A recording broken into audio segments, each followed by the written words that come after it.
Hi friends, എല്ലാവർക്കും ഷൈൻ വീഡിയോസിൻ്റെ പുതിയ വീഡിയോയിലേക്ക് സ്വാഗതം. ഇന്ന് നമുക്ക് നല്ല ക്യൂട്ടായിട്ടുള്ള ഹെയർ ക്ലിപ്സുകൾ ഉണ്ടാക്കിയെടുക്കാം. അപ്പോൾ അതിനായിട്ട് ഇതുപോലെ ഫസ്റ്റ് ഒരു ക്ലോത്താണ് എടുത്തിട്ടുള്ളത്. ഈ ഒരു ക്ലോത്തിനെ ഇതുപോലെ ഒന്ന് മടക്കിയെടുക്കാം കേട്ടോ. ഈ വീഡിയോയിൽ കാണുന്ന രീതിയിലൊന്ന് മടക്കിയെടുക്കുകയാണ് ചെയ്യേണ്ടത്. 5 സെൻറ്റിമീറ്റർ വലിപ്പത്തിലുള്ള ഒരു സ്ക്വയർ പീസാണ് ഇവിടെ എടുത്തിട്ടുള്ളത് കേട്ടോ. ഇനി ഇതിനെ ഒന്ന് തുന്നിയെടുക്കാം. തുന്നി എടുത്തു കഴിഞ്ഞാൽ നമുക്ക് നല്ല അടിപൊളിയായിട്ടുള്ള ഒരു പെറ്റൽസ് റെഡി ആയിട്ടുണ്ട് കേട്ടോ. അപ്പോൾ അതാ ഈ ഒരു രീതിയിലുള്ള പെറ്റൽസാണ് നമുക്ക് കിട്ടിയിട്ടുള്ളത്. ഇതുപോലെ തന്നെ കുറേ അധികം പെറ്റൽസുകൾ ഇവിടെ ഉണ്ടാക്കിയെടുത്തിട്ടുണ്ട്. ഇനി നമുക്ക് ഇതിലേക്കൊന്ന് കോർത്തെടുക്കാം.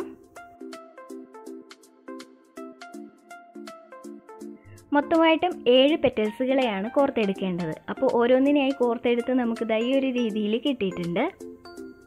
6 പെറ്റൽസുകളായിട്ടും ഈ ഒരു ഫ്ലവറിനെ ഉണ്ടാക്കിയെടുക്കാം. അതുപോലെ തന്നെ 2 ലെയറായിട്ടും ചെയ്ത് കൊടുക്കുകയാണെങ്കിൽ നല്ല ഭംഗിയായിരിക്കും കേട്ടോ. മുടിയൊക്കെ കെട്ടുന്ന സമയത്ത് സൈഡിലൊക്കെ ആയിട്ട് ഇതുപോലത്തെ ഫ്ലവറുകൾ നല്ല രസമാണ് കാണാൻ വേണ്ടിയിട്ട്. എനിക്ക് ഒരുപാട് ഇഷ്ടമുള്ള ഒരു കാര്യമാണ് കേട്ടോ അത്. അപ്പോൾ എല്ലാവരും ഒന്ന് ചെയ്ത് നോക്കുക, വളരെ ഈസിയാണ്. ഇനി നമുക്കൊരു അലിഗേറ്റർ ക്ലിപ്പിലേക്ക് ഇതിനെ ഒന്ന് വെച്ച് കൊടുക്കാം. അപ്പോൾ ഇതാണ് നമുക്ക് കിട്ടിയിട്ടുള്ള ഫൈനൽ റിസൾട്ട്. എല്ലാവർക്കും ഇഷ്ടമായെന്ന് വിചാരിക്കുന്നു. അടുത്ത ഐഡിയ എന്താണെന്ന് നോക്കാം. ഫസ്റ്റായിട്ട് ഇതുപോലെ ഗ്ലിറ്റർ വന്നിട്ടുള്ള ഒരു ഫോം ഷീറ്റിനെയാണ് എടുക്കുന്നത്. 6 സെൻറ്റിമീറ്റർ ലെങ്ത് ആണ് എടുക്കുന്നത്. അതുപോലെ തന്നെ 6.5 സെൻറ്റിമീറ്റർ വിഡ്ത്താണ് എടുക്കുന്നത്. അതിനുശേഷം അതിൻ്റെ സൈഡിൽ ഇതുപോലെ റൗണ്ടായിട്ടൊന്ന് കട്ട് ചെയ്തെടുക്കുന്നുണ്ട്. അപ്പോൾ 2 സൈഡിലും ഇതുപോലെ കട്ട് ചെയ്തെടുത്തതിന് ശേഷം സെൻറ്റർ ഭാഗം ഇതുപോലെ ഒന്ന് ഗ്ലൂ അപ്ലൈ ചെയ്ത് കൊടുക്കുക. ഇതുപോലെ തന്നെ മറ്റൊരു ഗ്ലിറ്റർ ഷീറ്റ് എടുത്തിട്ടുണ്ട്. അതിൻ്റെ സെൻറ്ററിലേക്കൊന്ന് വെച്ച് കൊടുക്കുക.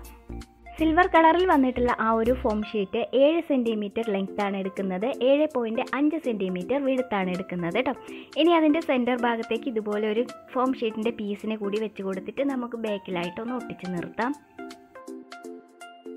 അതിനുശേഷം ഇതുപോലെ ഒരു ക്ലിപ്പ് എടുത്തിട്ടുണ്ട്. അതിൻ്റെ മുകളിലായിട്ടൊന്ന് വെച്ച് കൊടുക്കാം കേട്ടോ. അങ്ങനെ വെച്ച് കൊടുത്ത സമയത്ത് നല്ല ക്യൂട്ടായിട്ടുള്ള ഒരു ഹെയർ ക്ലിപ്പ് നമുക്ക് റെഡി ആയിട്ടുണ്ട്. നല്ല ബ്യൂട്ടിഫുൾ ആയിരുന്നു അത് കാണാനായിട്ട്. അപ്പോൾ വളരെ ഈസിയാണ്, എല്ലാവരും ഒന്ന് ചെയ്ത് നോക്കുക. അടുത്ത ഐഡിയ എന്താണെന്ന് നോക്കാം. ഫസ്റ്റായിട്ട് ഇതുപോലെ ഒരു റിബണെയാണ് എടുക്കുന്നത്. 1 ഇഞ്ച് വീതി വന്നിട്ടുള്ള റിബണാണിത്. അതുപോലെ തന്നെ അതിൻ്റെ വിഡ്ത്ത് എടുക്കുന്നത് 3.5 സെൻറ്റിമീറ്റർ ആണ് കേട്ടോ. അതിൻ്റെ സെൻറ്റർ ഭാഗം ഒന്ന് മടക്കിയെടുത്തതിന് ശേഷം ജസ്റ്റ് ഒന്ന് ലൈറ്റർ വെച്ച് കൊടുക്കുക. അപ്പോൾ അടിയിലും ഇതുപോലെ തന്നെ ലൈറ്റർ വെച്ച് കൊടുക്കുന്നുണ്ട്. ഇതുപോലെ തന്നെ കുറേ അധികം പെറ്റൽസുകൾ ഇവിടെ ഉണ്ടാക്കിയെടുത്തിട്ടുണ്ട് കേട്ടോ. ഇനി അതിൽ ചെയ്യാനായിട്ടുള്ളത് ഈ പെറ്റൽസുകളെ ഒന്ന് ഒട്ടിച്ചെടുക്കുകയാണ്. അപ്പോൾ 3 പെറ്റൽസുകളെയാണ് ഫസ്റ്റായിട്ട് ഒട്ടിച്ചെടുക്കേണ്ടത്. അപ്പോൾ ഇതിൻ്റെ ആ ഒരു സൈഡിലായിട്ട് വീഡിയോയിൽ കാണുന്ന രീതിയിൽ ഒന്ന് ഒട്ടിച്ചെടുക്കുക. ഇതുപോലെ തന്നെ 2 എണ്ണം എക്സ്ട്രാ ഉണ്ടാക്കിയെടുത്തിട്ടുണ്ട്. ഇതുപോലെ ഇനി ചെയ്യാനായിട്ടുള്ളത് 5 പെറ്റൽസുകളെ ഒട്ടിച്ചെടുക്കുകയാണ് കേട്ടോ. അപ്പോൾ നേരത്തെ ചെയ്തതുപോലെ തന്നെയാണ് ചെയ്ത് കൊടുക്കുന്നത്. അപ്പോൾ ഈ ഒരു 5 എണ്ണം കൂടി നമുക്കതിലേക്ക് പെട്ടെന്ന് തന്നെ ഒന്ന് ഒട്ടിച്ചെടുക്കാം.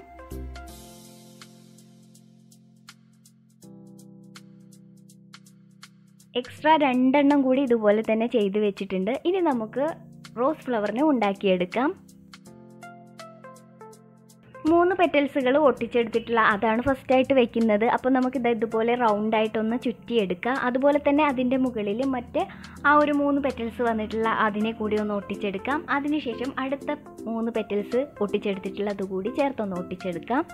അതിനുശേഷം 5 പെറ്റൽസുകളെയാണ് ഒട്ടിച്ചെടുക്കുന്നത് കേട്ടോ. അപ്പോൾ ഈ ഒരു രീതിയിൽ തന്നെയാണ് മൊത്തമായിട്ടും ചെയ്ത് കൊടുക്കേണ്ടത്. ഇങ്ങനെ ഒട്ടിച്ചെടുക്കുന്ന സമയത്ത് നല്ല ടൈറ്റാക്കി പിടിക്കാതിരിക്കുക. കുറച്ച് ലൂസായിട്ടുള്ള രീതിയിലാണ് ഒട്ടിച്ച് നിർത്തേണ്ടത് കേട്ടോ. നല്ല ടൈറ്റാക്കി കഴിഞ്ഞാൽ അത് ഒന്നിച്ചിങ്ങനെ കൂടി നിൽക്കാനുള്ള ഒരു സാധ്യത ഉണ്ട്. അപ്പോൾ നമുക്ക് അത് കുറച്ചിങ്ങനെ ലൂസായിട്ടുള്ള രീതിയിലൊന്ന് ഒട്ടിച്ച് നിർത്താം കേട്ടോ.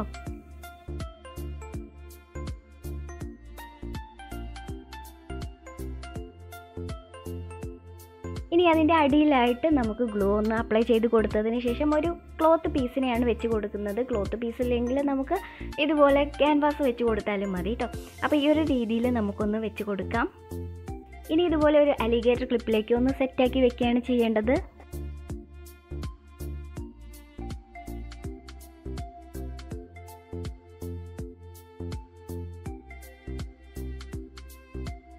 ആദ്യമായിട്ടൊക്കെ ഷൈൻ വീഡിയോസ് കാണുന്നവരുണ്ടെങ്കിൽ ഒന്ന് സബ്സ്ക്രൈബ് ചെയ്ത് വെച്ചേക്കുക. അതുപോലെ തന്നെ കഴിഞ്ഞ ദിവസങ്ങളിൽ ഹെയർ ബൺസും ഹെയർ ക്ലിപ്സും എല്ലാം ഉണ്ടാക്കുന്നതിൻ്റെ ഒത്തിരി വീഡിയോസ് അപ്ലോഡ് ചെയ്തിട്ടുണ്ട്. അത് കാണാത്തവരുണ്ടെങ്കിൽ ഒന്ന് കണ്ടു നോക്കാം. അടുത്ത ദിവസങ്ങളിൽ കിടിലനായിട്ടുള്ള ഒത്തിരി ഐഡിയാസുമായിട്ട് വരുന്നുണ്ട്. അതിനെ എല്ലാം ഒന്ന് ഫോളോ ചെയ്യാൻ വേണ്ടിയിട്ട് ശ്രമിക്കാം കേട്ടോ. Thank you.